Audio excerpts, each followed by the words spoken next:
Hello दोस्तों, आज जिस रोमांटिक ड्रामा मूवी को हम लोग एक्सप्लेन करने वाले हैं उस मूवी का नाम है लेडी चैटरलीज लवर, जिसे 1981 में रिलीज किया गया था। इस मूवी की कहानी में हम लोग एक औरत को देखेंगे जिसका पति एक वार में घायल हो जाता है। इसके बाद वो अपनी वाइफ की सेक्सुअल डिजायर को पूरा नहीं कर पाता है। इसके बाद वो अपनी नौकर से अपनी शारीरिक इच्छाएं पूरी करती है।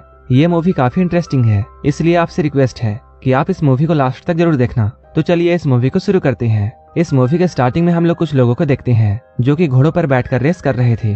हमेशा की तरह उस रेस को एक क्लिफर्ड नाम का आदमी जीत जाता है और वो अपनी पत्नी कॉनी को ये बात बताता है कि वो इस रेस को जीत गया है, इसलिए उनके घर में आज पार्टी होगी। पार्टी में क्लिफर्ड अपनी पत्नी के साथ डांस कर रहा था। तभी इन लोगों के पास ये खबर आती है इंग्लैंड और जर्मनी के बीच में वार शुरू हो गई है, इसलिए अगली ही सुबह क्लिफर्ड को जंग में जाना पड़ता है। वो यहाँ आकर वार में मोर्चा संभालता है। वो इस वार में दुश्मनों से लड़ता है, लेकिन वो दुश्मनों के हमले की वजह से इस लड़ाई में घायल हो जाता है। अब क्लिफर्ड अपंग हो चुका था। अब वो हमेशा व्हीलचेयर पर रहता है। उसकी वाइफ कॉनी उसका बहुत मूवी के चाहने वालों, हम आपके लिए लेकर आए हैं एक धमाका ऑफर। नेटफ्लिक्स और अमेजोन पर भारी भरकम छूट आपके सामने अभी प्लान लिखे हुए हैं। अगर आपको हमारे प्लान चाहिए तो दिए गए व्हाट्सएप नंबर पर कांटेक्ट करें। नेटफ्लिक्स और अमेजोन जैसे किसी भी प्लेटफॉर्म के लिए संपर्क करें। ख्याल करती है, लेकिन अब वो अपनी वाइफ को शारीरिक सुख नहीं दे पाता है। एक बार जब ये लोग गार्डन में मिलते हैं तब क्लिफर्ड कॉनी से ये कहता है, तुम मेरी वजह से अपनी लाइफ बर्बाद मत करो। अगर तुम चाहो तो तुम किसी के साथ भी इंटीमेट हो सकती हो और तुम दोनों का जो भी बच्चा होगा मैं उसे अपना वारिस बनाऊंगा। कॉनी उसे बोलती है, तुम बहुत अच्छे हो, इसलिए मैं तुमसे बहुत प्यार करती हूँ। तभी यहाँ पर उनका नौकर ओलिवर आता है। क्लिफर्ड ओलिवर से ये कहता है, तुम मुझे घर तक छोड़ दो।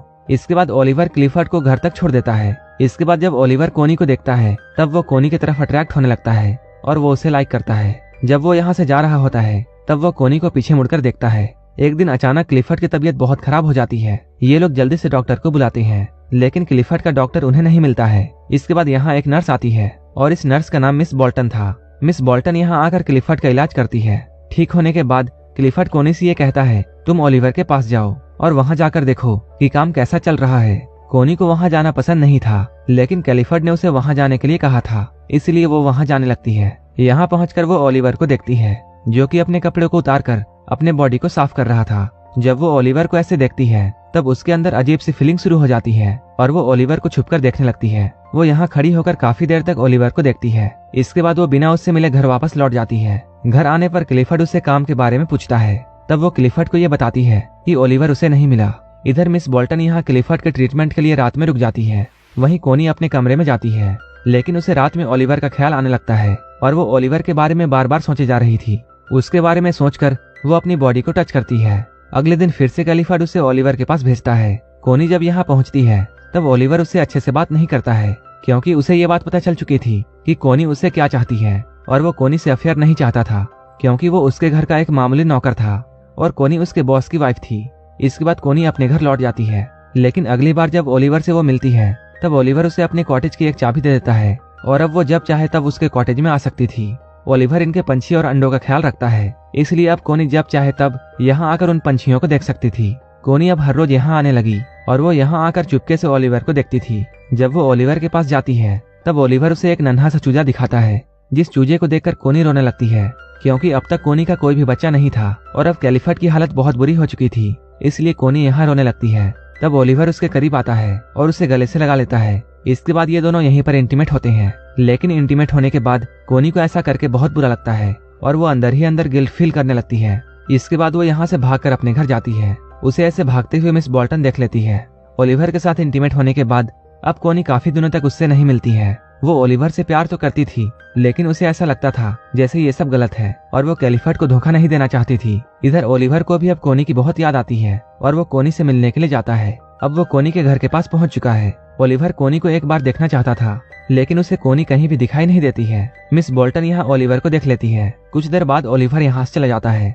एक दिन जब कॉनी अपने घर के बाहर बैठी हुई थी तब ओलिवर उसके पास आता है। ओलिवर उससे पूछता है, क्या हमने कुछ गलत किया है?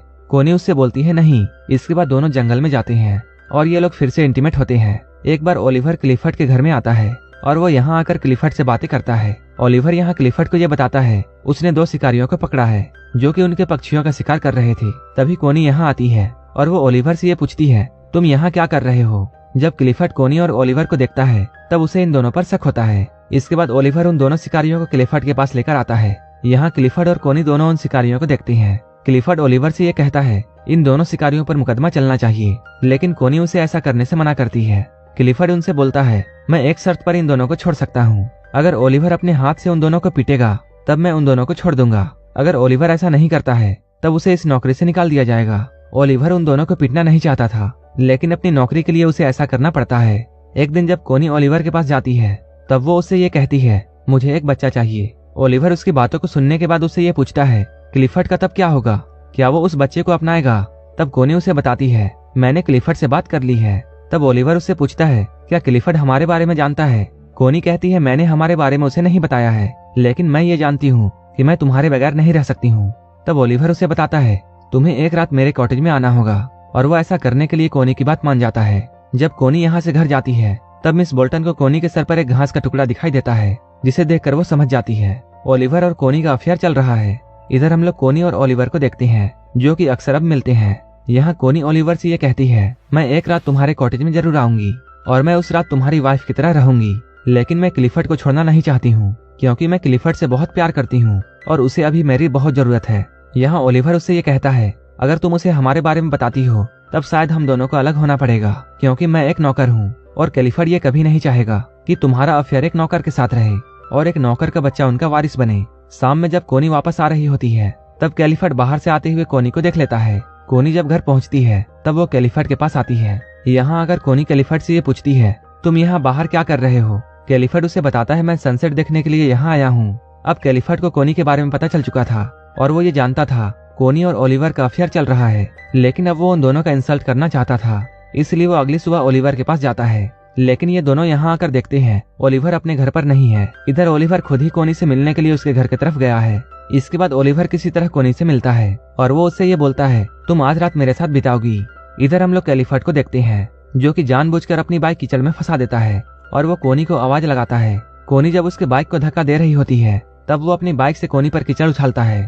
इसके बाद वो जोर से आवाज लगाकर ओलिवर को बुलाता है और वो ओलिवर के साथ भी ऐसा ही करता है। जब क्लिफर्ड सो जाता है तब कोनी अपने रूम से निकलकर ओलिवर के पास जाती है। इसके बाद ये लोग घपाघप करते हैं। इधर अचानक क्लिफर्ड की नींद टूट जाती है, क्योंकि उसे ऐसा लगा था कि कोनी घर पर नहीं है। इसके बाद वो किसी तरह कोनी के कमरे तक जाता है। वहाँ वो देखता है कोनी अपने कमरे में नहीं है। जब सुबह होती है तब क्लिफर्ड कोनी को घर आते हुए देखता है। यहाँ कोनी क्लिफर्ड से ये कहती है कि तुमने ही मुझसे ये कहा था कि एक आदमी पसंद करो और उसके साथ इंटीमेट होकर मुझे एक वारिस दो, लेकिन क्लिफर्ड उससे ये कहता है, मैंने तो ये कभी नहीं कहा था कि तुम एक नौकर के साथ इंटीमेट हो जाओ। इस बात से क्लिफर्ड को बहुत गुस्सा आता है। इसके बाद क्लिफर्ड कोनी को पेरिस भेजता है और वो ओलिवर को काम से निकाल देता है। इधर पेरिस में जब कोनी अपने सिस्टर के साथ होती है तब उसे ये बात पता चलती है कि वो प्रेग्नेंट है। इसके बाद वो फिर से क्लिफर्ड के पास आती है, लेकिन यहाँ आकर उसे ये जानकारी मिलती है कि क्लिफर्ड ने ओलिवर को काम से निकाल दिया था। इसके बाद वो ओलिवर को ढूंढने के लिए चली जाती है। वो ओलिवर को ढूंढ लेती है और उसे अपनी सारी बात बताती है कि वो उसके बच्चे की माँ बनने वाली है और वो ओलिवर के साथ रहना चाहती है, इसलिए वो क्लिफर्ड को छोड़ देगी। लेकिन ओलिवर उसे ये बोलता है, तुम्हें अपना बच्चा मिल चुका है और तुम्हारे पति को उसका वारिस मिल गया है, इसलिए तुम्हें अब घर जाना चाहिए, क्योंकि मेरे पास अब तुम्हें देने के लिए कुछ भी नहीं है। क्लिफर्ड बहुत अमीर है और तुम उसके साथ एक अच्छी जिंदगी गुजार सकती हो। इसके बाद कोनी उससे ये बोलती है, मैं तुम्हारे साथ तुम्हारे खेतों में काम करके अपनी जिंदगी गुजार लूंगी और अब मैं तुम्हारे साथ ही रहना चाहती हूँ। ओलिवर भी यहाँ कोनी की बात मान जाता है और ये दोनों एक साथ रहने लगते हैं और अब ये लोग एक साथ बहुत खुश हैं और यहीं पर ये मूवी खत्म हो जाती है।